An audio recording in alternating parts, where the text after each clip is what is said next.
Do you think growing up in the church, you know, like the preacher's daughter was always the craziest one in school, impact you at all? And I think it impacted me after I was gone. My dad didn't take me hunting and let me drink a beer with him. You know, we didn't go fishing and crack a cold one. And so I got to school in San Marcos, and I think I just went shit crazy. I mean, I was sheltered and in a good way, right? My parents did the right thing. I always forget that it's we. Yeah, same 5 guys for 21 years now, right? It's not perfect. There's been some big fights. There's something to be said for that money can't buy, right? So I haven't had to go through 10 drummers. I haven't had, well, not that you have either, but I haven't. How did you and Radney work? I know he's pretty COVID restrictive.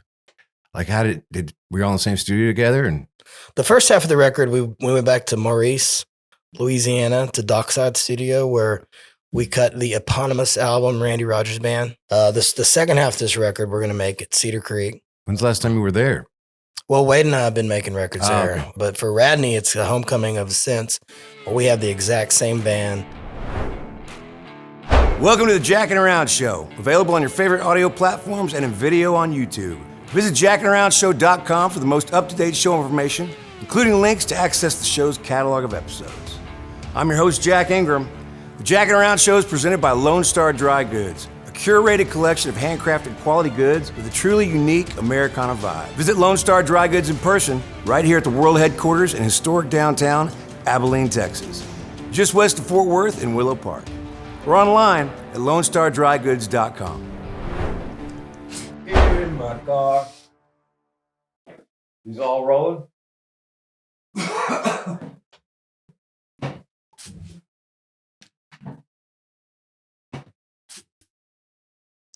I found a pic in my pocket the other day. It was Pat Green's 42nd birthday or something. Oh, that's great. How did I have that still? It was like in the laundry.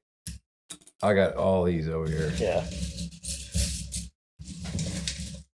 Got about 500 T-Swift. Taylor Swift ones. Ooh, I had to steal this one. You can have 2. Your dad gave me a bag of them one time. I'll give them to my kids.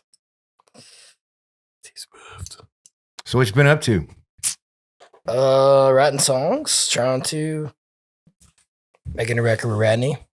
Oh, you are? Yeah. Yeah, I sent him a couple songs. He said he wanted that y'all were talking about. Yeah. Did y'all cut that song we wrote? We cut 5, and we haven't cut any more since last year. Why? Trying to write.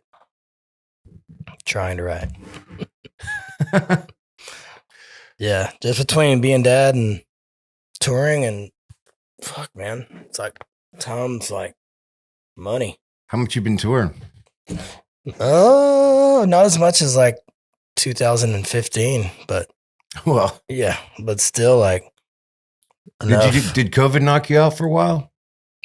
COVID didn't knock me out because I wouldn't let it. So I just I sent out an email and a text message with the details of my acoustic show in your backyard for you and your 10 friends or 20 friends, however much you feel comfortable with. Mm-hmm. And then I attached pictures of my children. Just said, book me. And so I got a lot of work out of that. You exploited your kids. Oh, yeah, and myself. I love it. Yeah, it's awesome.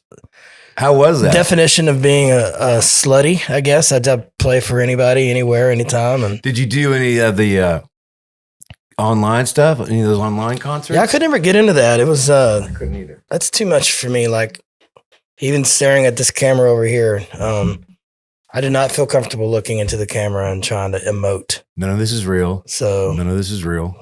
you know, I tried to even the sequestered songwriter deal that all of our friends were doing, and I could not get into being in a room by myself, looking at the camera and even taking myself one bit serious. Like I have no clue how Jimmy Fallon's of the world do that night in and night out, and just Oh, you mean just the camera? just the camera itself It bugs you. bugs me.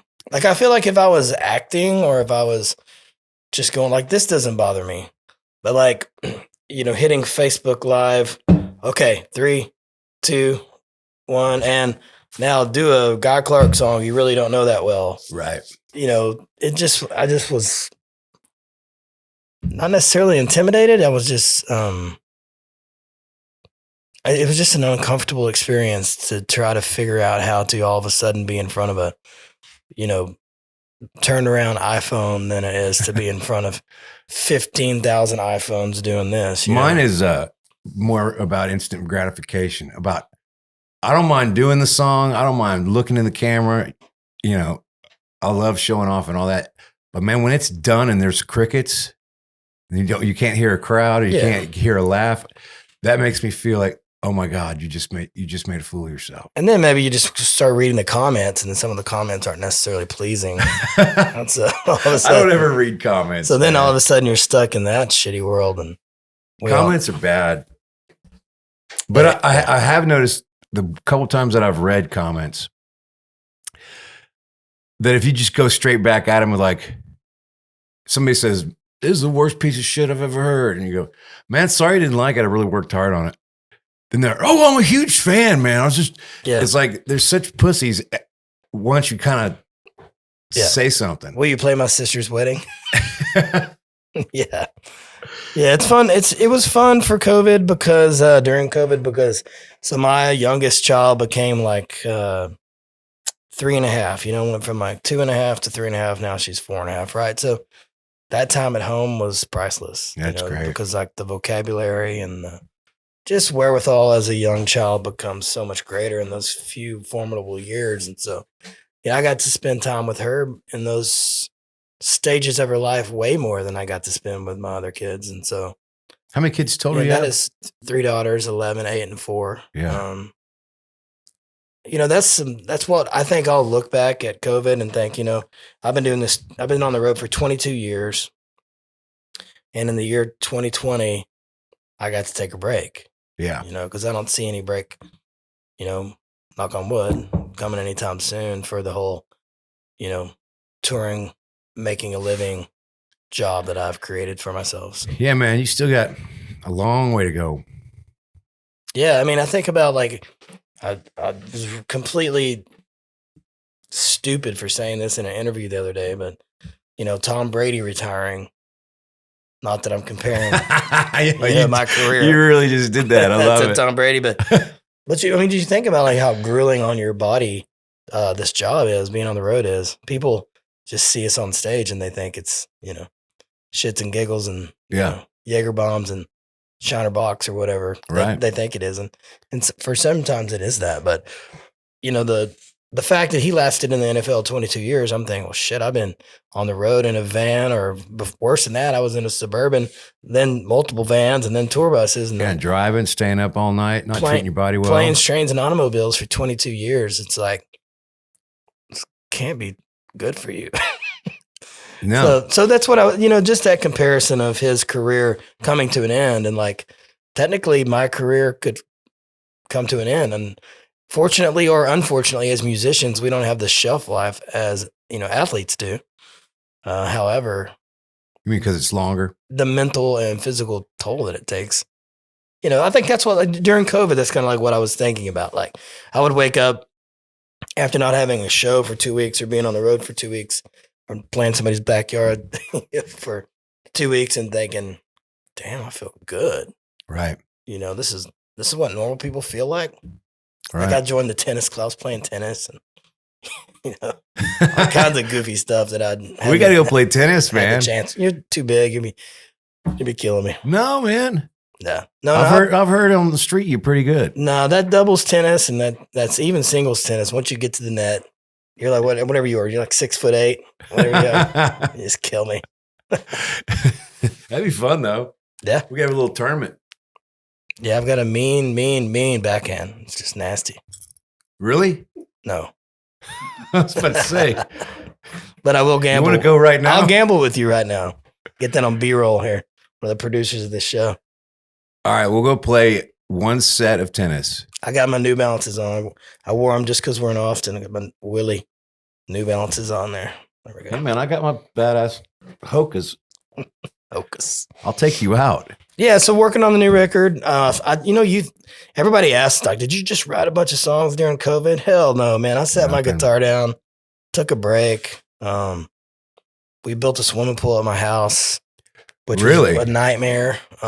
We'd saved for it beforehand, and I think I've heard that's a nightmare during COVID because it was a nightmare. Just the supply chain is so goofed up, and we kept our family moving in the right direction and kept a positive attitude, but I didn't write a whole lot of songs, and so then when we got back to work, quote unquote, shows started happening again, and I was like, damn, I need a record. So then I really started like cram writing is what I call it, which usually works for me. It seems like as that deadline approaches, I'm able to either be more prolific or the ones that I write matter and not just suck. So I've been doing a whole bunch of that, just trying to write. I know what that is, man. Same as it was in school.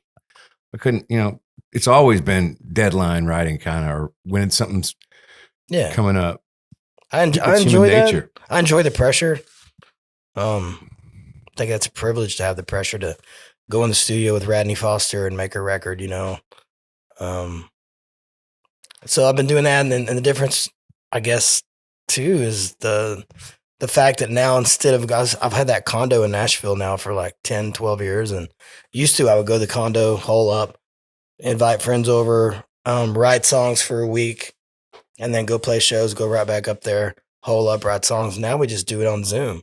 So I wrote a song with Ray Wiley Hubbard on Zoom during COVID, That's insane. That's insane. Who would have thought? Who would have thought that, Judy was like on the computer, like, okay, here we go. You're ready. And Ray got into the frame. He's like, hey, Randy, what's going on? It's awesome. Who would have thought in 1977, Ray Wiley Hubbard would be writing a song on Zoom? Yeah. So, I've been doing a lot of that I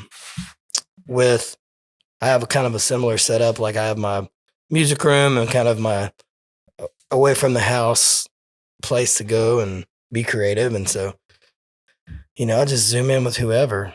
And how did you and Radney work? I know he's pretty COVID restrictive.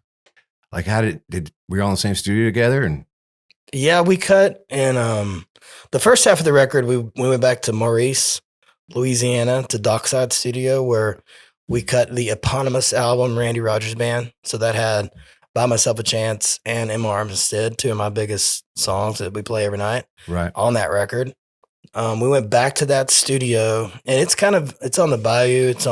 It's in the middle of nowhere, outside of Lafayette. And it's kind of like going to band camp. There's like a pond you can fish in.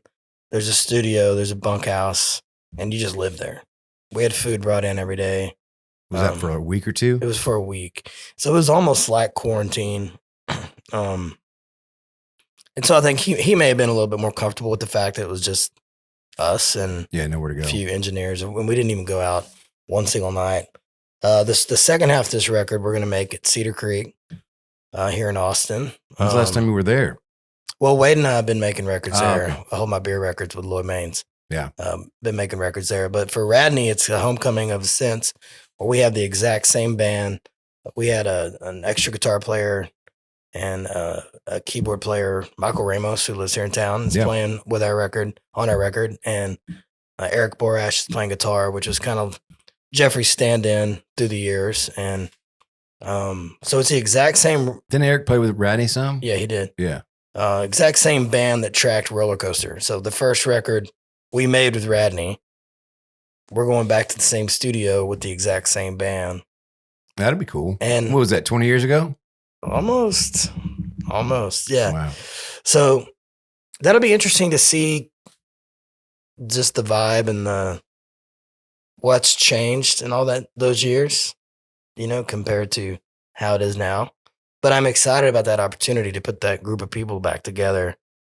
That'll be fun. Yeah, because everybody's always said, hey, man, like, when are you going to make another record like Roller Coaster?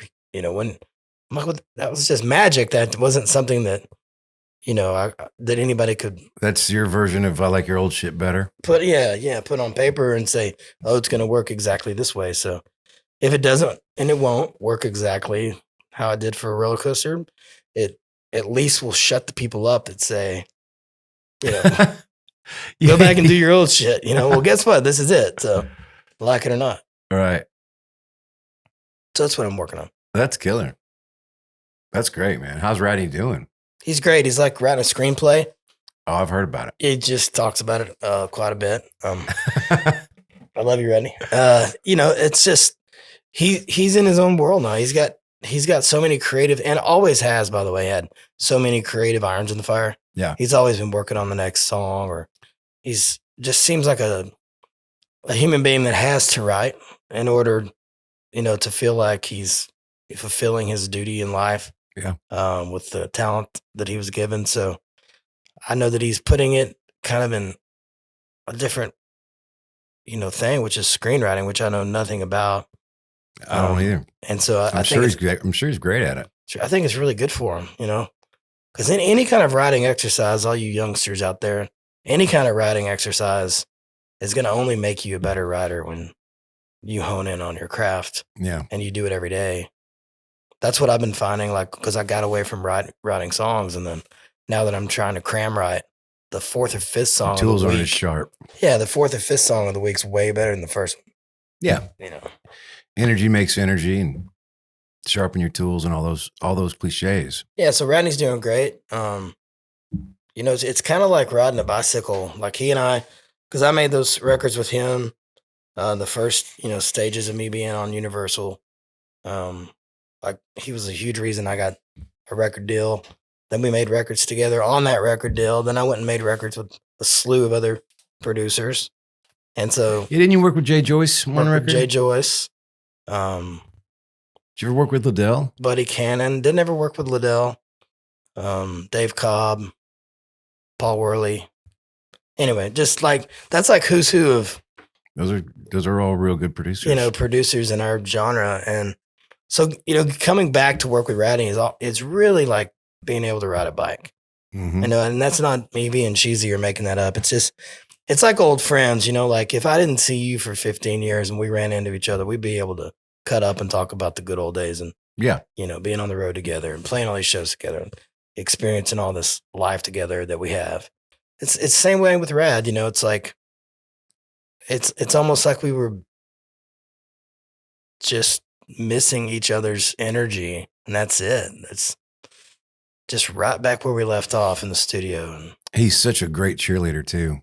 Like he's a great artist when he's being an artist, but I've always loved his energy when he's in a support kind of role.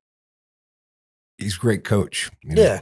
I think he's having a little bit of a renaissance in of himself. Is that, the Del Rio record now is like turning 30 maybe? Yeah, is that right? Something like that. I don't want to, it may be 25. I don't know. I don't know. It was, I'm not exactly sure, but there is a huge push this year to have a celebration of that record. So I know that he's really involved in that, which is super cool. Yeah. To have that. Isn't he doing a show or something? Yeah, he's doing multiple shows and having some of us out to get up and sing. I can't remember where he asked me to come out, but. So I think that I think it's a really good time to be working with him. I think he's got a lot of cool shit going on, including this project. So. What about you with all the other stuff you got? You still managing people, right? Yeah, so I had a management company. We managed Red Shahan, the very first person we managed. We started managing Parker McCollum in 2016, around then.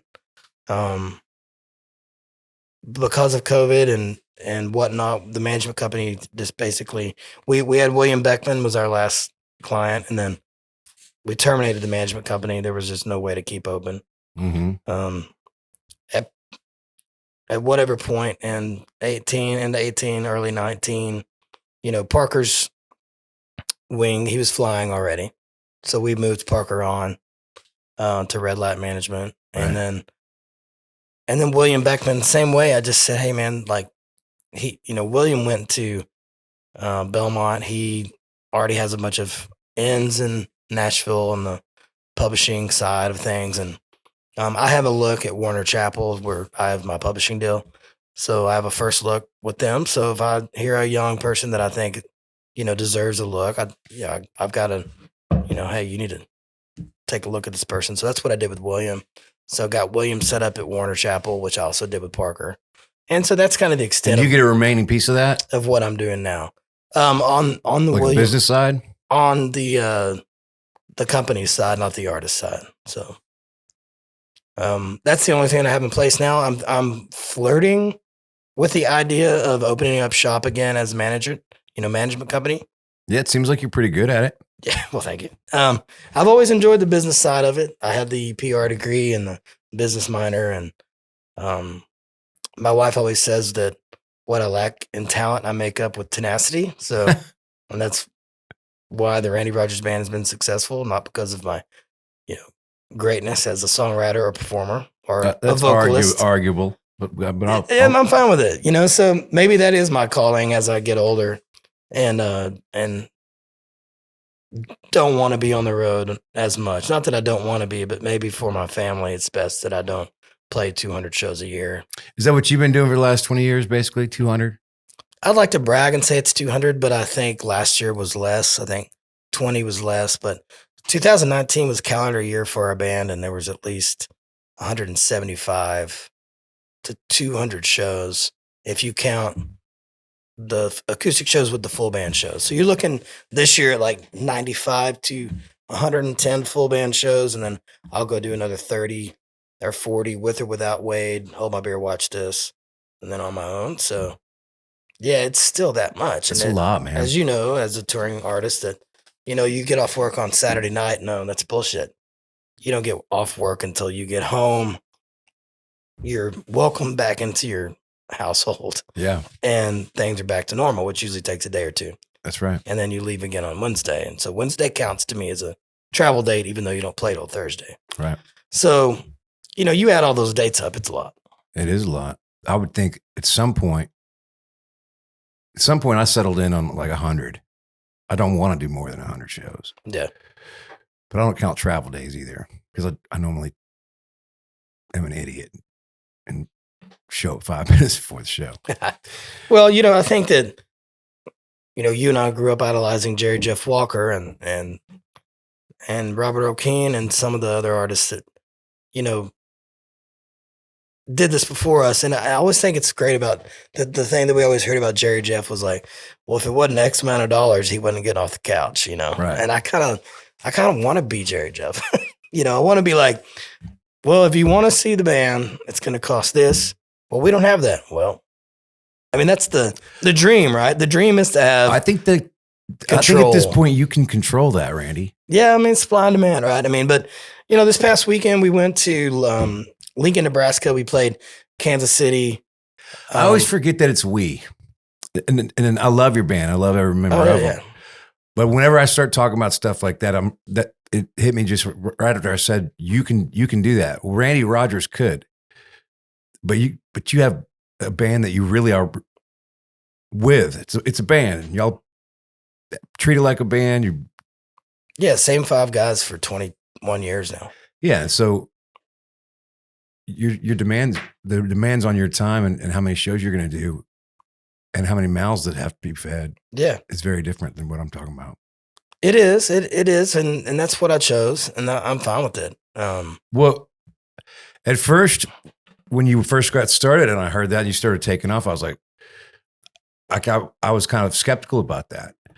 But as I got older and on the road and deal with changes in band members and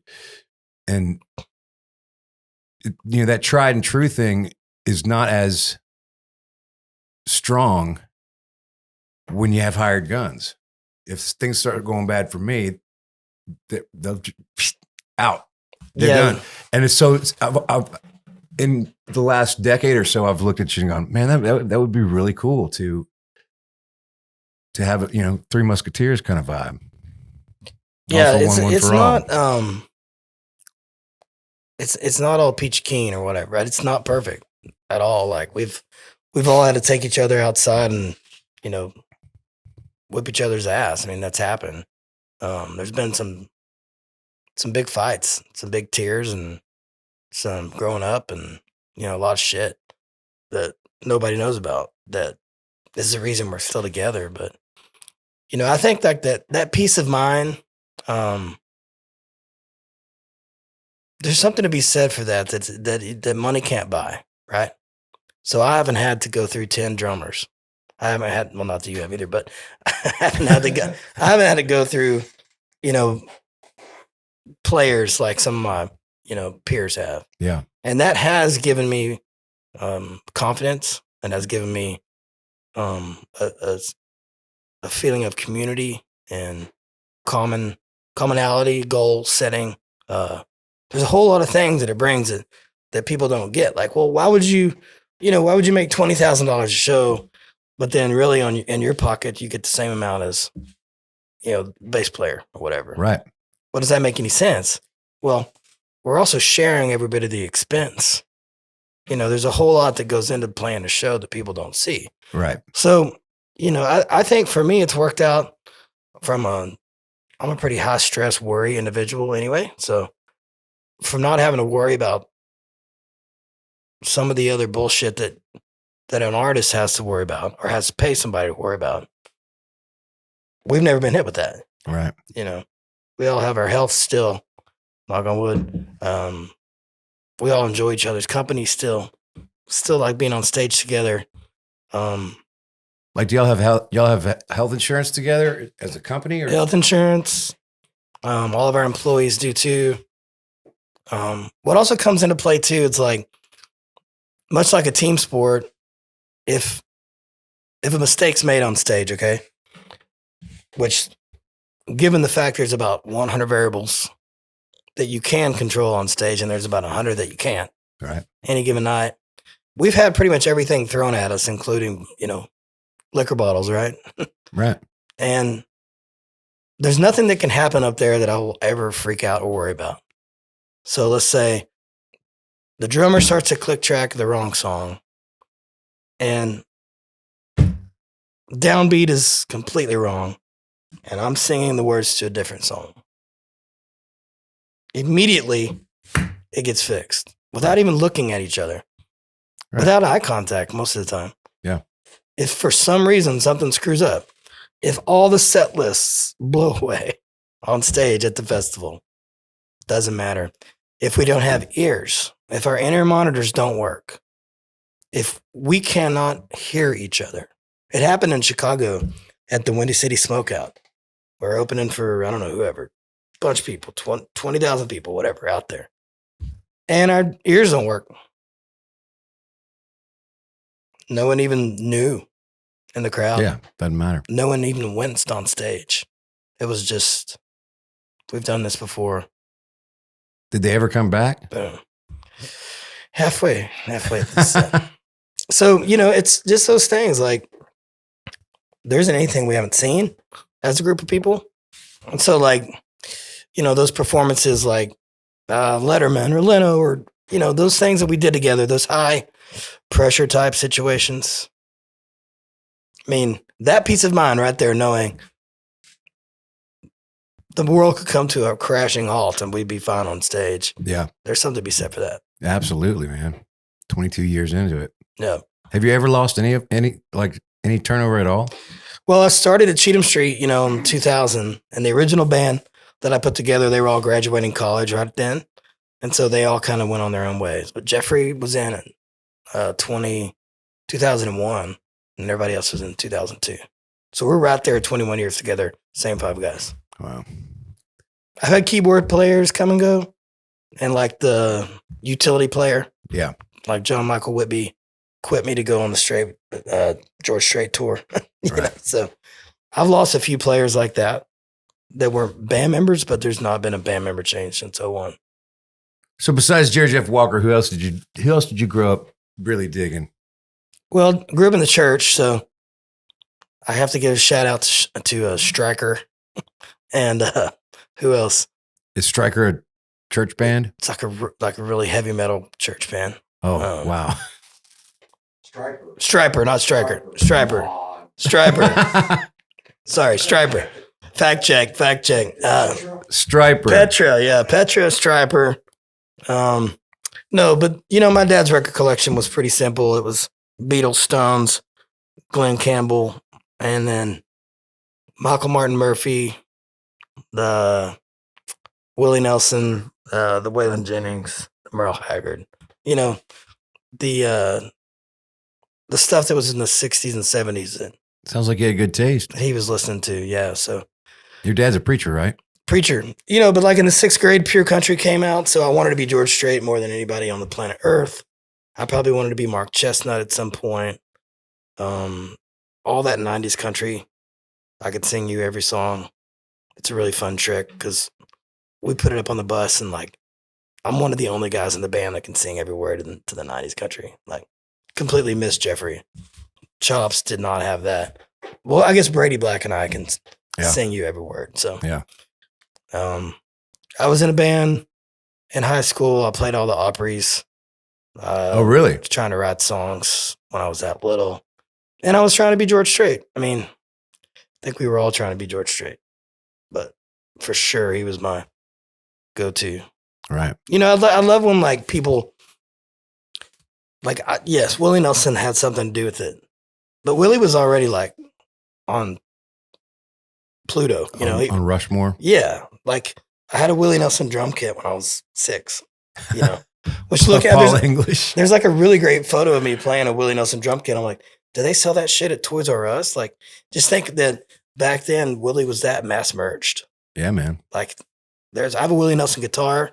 Me playing it when I was little, probably 11. And there was a drum. There was a drum kit. What year were you born? 78. So, Yeah. In the mid 80s, he had all that in Toys R Us. I mean, that's insane, right? Yeah, he probably had action figures. Yeah. We need So some. I'd like to find one of those. So yeah, I mean, it was really the 90s country thing and the 90s rock thing. I wanted to be Eddie Vedder and George Strait, you know, more than anything. That's a smooth combination, It man. would be awesome.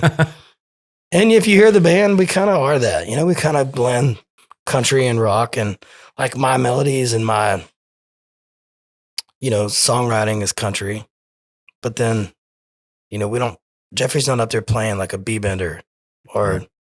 we don't have steel guitar in our band. So yeah, there is some sort of truth to that.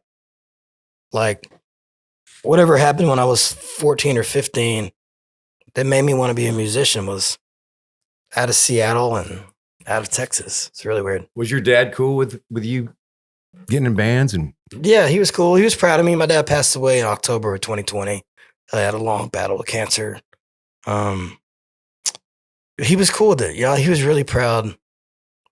Definitely towards the end of his life. And at first he was obviously like, didn't think it was the best decision. You know, I was finishing my degree at Texas State and they wanted me to get a job, of course, just like any other parent would. yeah. But I found this letter the other day that I'd written my mom. I don't think I ever sent it, but it's like handwritten, perfect cursive, like explaining to her why I was going to chase this dream and my steps that I was going to take to do it. So I had a plan. Yeah. Um, That's all they want to know, really. but yeah, reading that, I was a lot smarter when I was 21 than I gave myself credit for. True that. You're pretty smart now. Yeah, I mean, it's been a hell of a 22 years. It's like I'm in this stage of the career where it's like maybe I need to reread that letter and then rewrite it, to my 42-year-old self. What am I going to do here the next decade? How am I going to do it? That's a damn good idea. This is steps I'm going to take. This is my plan. Maybe we should both do that and send it to each other. Yeah, that's fine. I'll send it to my mom.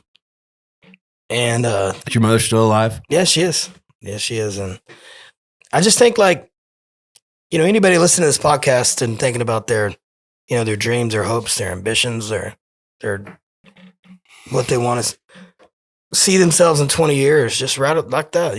Write it down, send it to somebody you love, and map it out, and then go get it. It's not necessarily that easy, but it's a great place to start. That's funny you say that, man.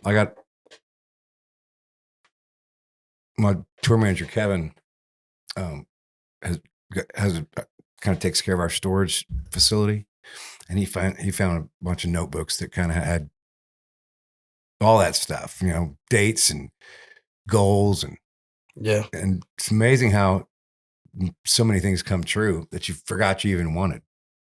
Yeah. I have all that stuff saved, and my wife thinks it's just rubbish. She's like, you have all this shit, it's just like a shrine to yourself. I'm like, no, it has sentimental value. Like back when Matt Pivoto booked me, I have this calendars printed out, and it's like $250 Firehouse Saloon, $400 Jolly Fox Saloon. Like all these places we played. The Jolly Fox. All these places we played. All these places we played, I still have my numbers written down, Yeah, man. I know exactly what you're talking about. I remember that, where was it we played in Houston? The Firehouse? Sookie, the food. And then every time I went there, I found out how much beer Randy Rogers had sold before I went on so that I could actively try and beat it. Yeah, I would say that was probably Kevin Fowler's fault because he was such a bragger, because he'd sell so much alcohol. Yeah. And then especially like here in Austin at the Dance Across Texas, which ended up being Midnight Rodeo. Oh, yeah. Yeah, he would... Was it Dance Cross or what? Yeah, Dance Cross. He'd be like, we sold $12,000 worth of beer, And I get a phone call. Then I go in there and say to the crowd, fuck Kevin Fowler, let's beat his record. And then people would just be slinging beers. The bar owners loved us. Yeah. Compared to like Co Wetzel and Parker and some of the younger bands that are coming behind them, I think we were pretty tame. Our live show and our crowd, it was just a whole different thing. Yeah. Back then. I don't go see those guys play much, because I play more often than not when they're playing. So they're rowdy. I mean, they're super rowdy. I just think kids nowadays are more rowdy than they were when we were in our 20s. I just think it's a whole different breed of human.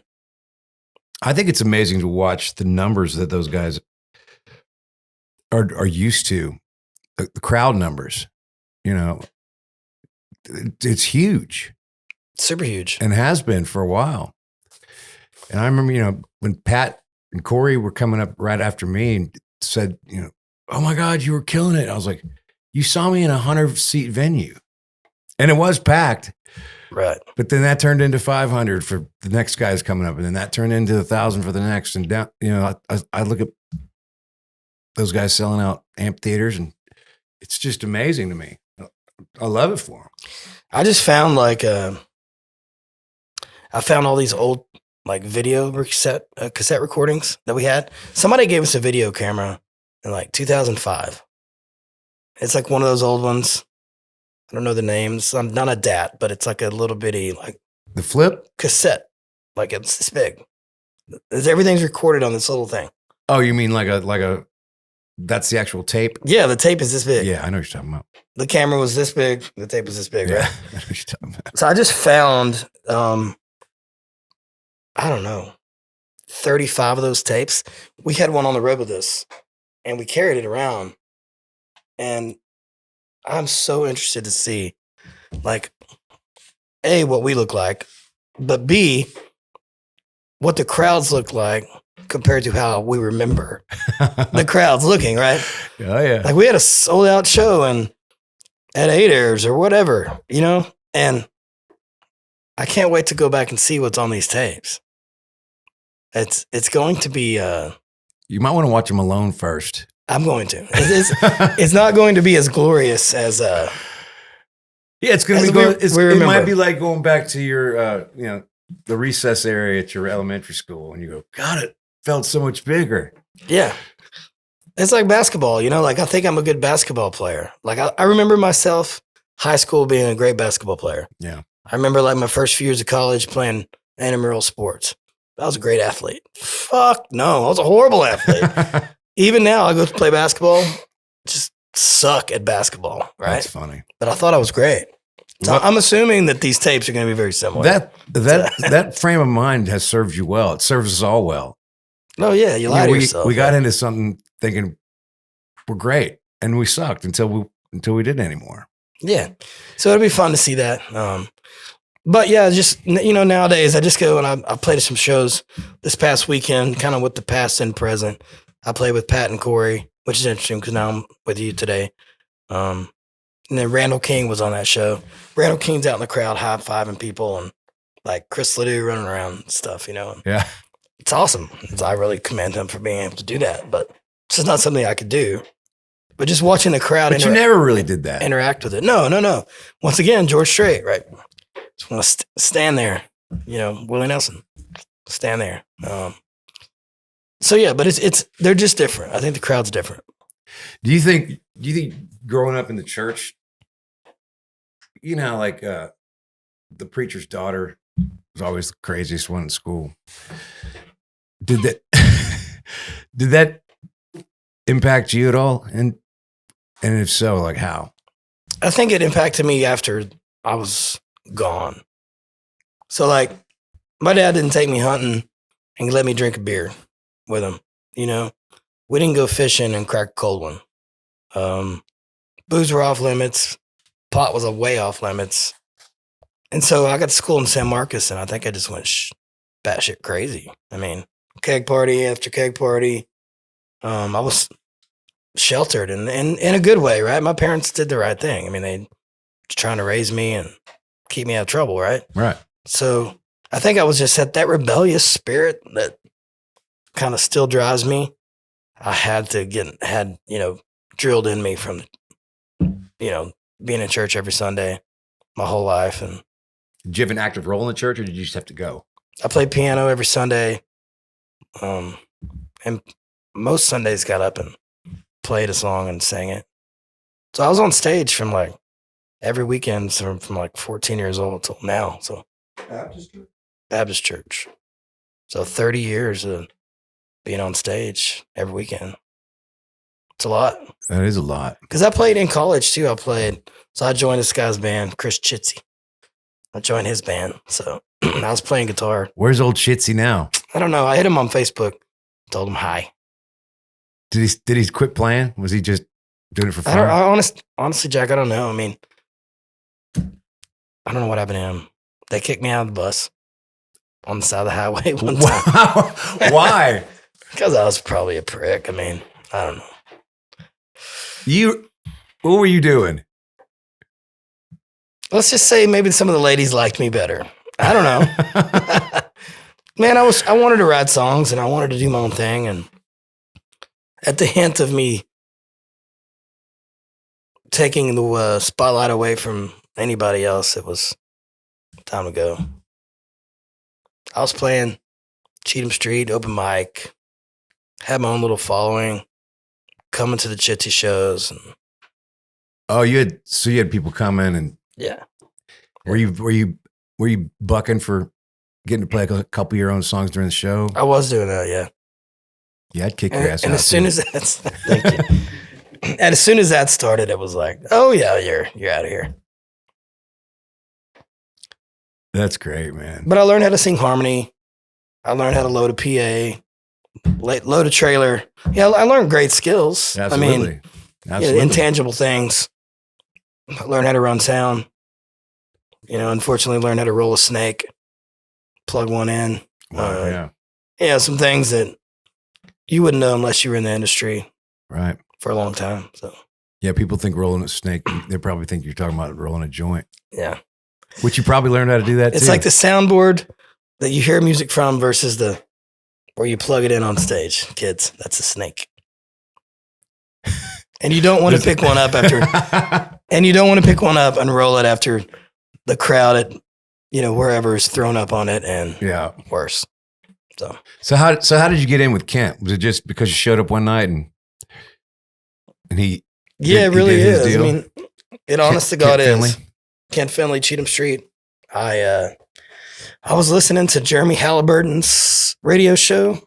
Yeah, man, I know Jeremy. KCTI. You know where he is these days? I do not. It's been a few years. He was down in Victoria. Yeah. Hadn't seen him in a minute. He had this radio show. It's got Back Porch Wednesdays. Was that in San Marcos? I was in Gonzales. Oh, yeah. But you could hear it in San Marcos. And so we were listening to that, and there was an ad, Cheatham Street Warehouse, open mic night. Wednesday night, and I'd just written my first batch of songs about the first girl that really destroyed me in college. She broke my heart, and I walked in, sat down, open mic night, played it. Kent came up, introduced himself, said come back next week. We exchanged phone numbers, and that was it. I'd never heard of Kent Finley. Yeah. So I didn't know what I was walking into. That's amazing. And then 5 years later, or how long did you keep going there? Yeah, I went every Wednesday for about a year. And then he said you could play every Tuesday if you put a band together. So I did. And then I played there for over a year and a half every Tuesday. Every single Tuesday. Oh, yeah. I played there like the night George Bush was elected president. I played there during the train wreck, a literal train wreck in San Marcos. Played there during an ice storm, no power, Halloween. I didn't miss a Tuesday. Yeah. And those shows were bad. Like the band was bad. Like I can't even imagine how bad it was, but But we did it. Yeah, man. Sometimes for 15 people and sometimes for 200 people. Did it become a thing? It did. It became a thing. And then I started playing out other cities. And who'd you make your first record with? Scott Malott. So I started being managed by Michael Devers, and they had a band called the Groovies, Susan Gibson, Oh, yeah. Scott Malott. And they had written, Susan had written Wide Open Spaces. Mm-hmm. So they kind of started a management company with some of that clout that they had because of that song. And so Scott produced our first Randy Rogers Band record. And that was in 01, 02, something like that. So hold on. When did you? So you left Cheatham Street, started going on the road, making records. I still play there every month, but I didn't play every Tuesday. And when did you buy it? Don't you own it now? Yeah, we do. Yeah. 2017. So, how's the pandemic treated that? Well, thanks to our wonderful government, and I mean that with all my heart, with the PPP and the Save Our Stages and everything that has been done to keep places like Cheatham Street alive. Yeah. We're just fine. So, live music 4 nights a week, 5 nights a week sometimes. And is everything growing up around it? Across the street now is like a 5-story apartment complex with like 250 beds or something. Wow. Yeah, it's gonna look like the Broken Spoke, like everything around it, and then It's going to be worth a lot too. I mean, that's not why I bought it. I know, but as luck would have it.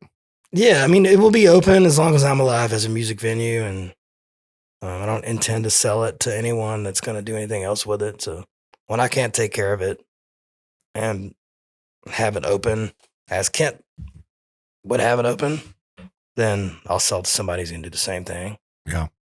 So it's an institution, you know. It's like, do you go down there and kind of pay it forward? I play it.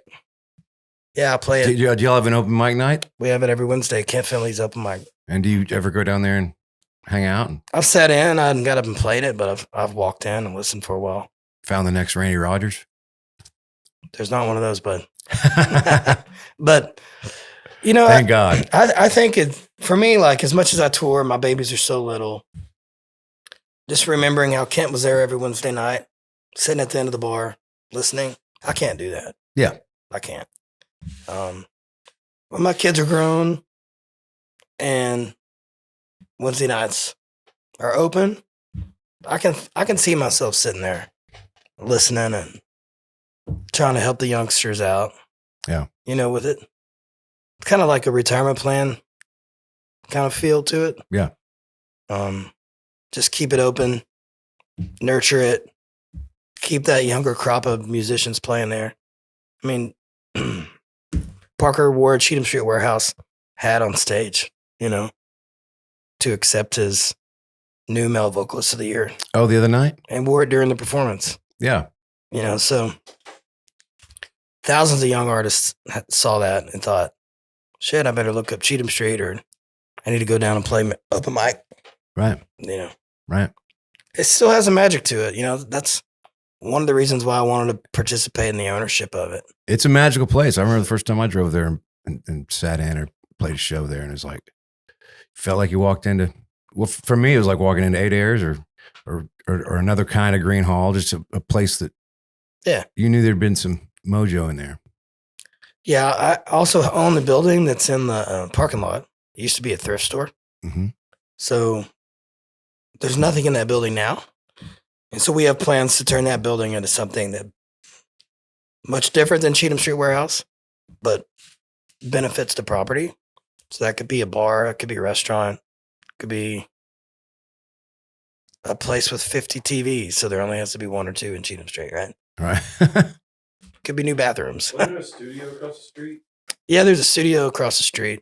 Is that still there? The studio's still there. So, but once again, that whole area is getting swallowed up by development. Mm-hmm. And so I don't know how long that neighborhood's going to look like that neighborhood looks. Cheatham Street does not own that studio. So we don't own that piece of property.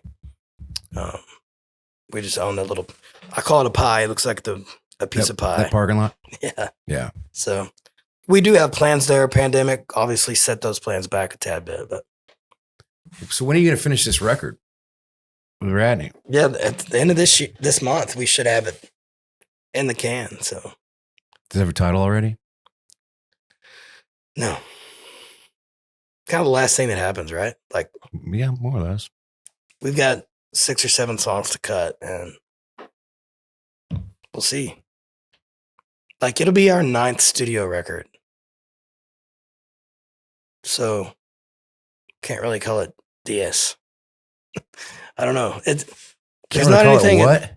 DS 10 in Spanish, bro. Come on.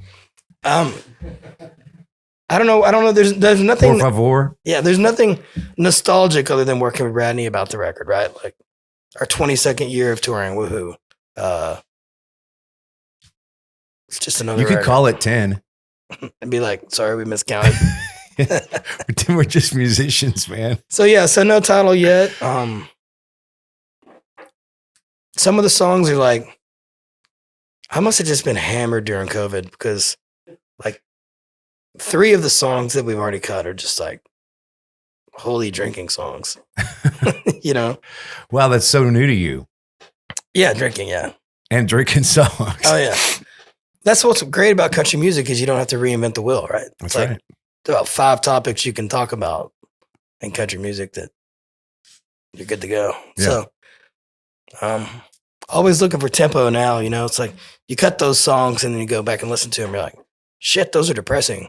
We got to have some tempo stuff. So Right. hopefully this next batch we put in will have tempo. But, you know, we put out a song called Picture Frames, which was not sad, which was a love song, kind of an introspective song about all this fun stuff that me and my lady have done together and places we've gone and, you know, Mhm. how fast time's flying now that we have kids. And, Yeah.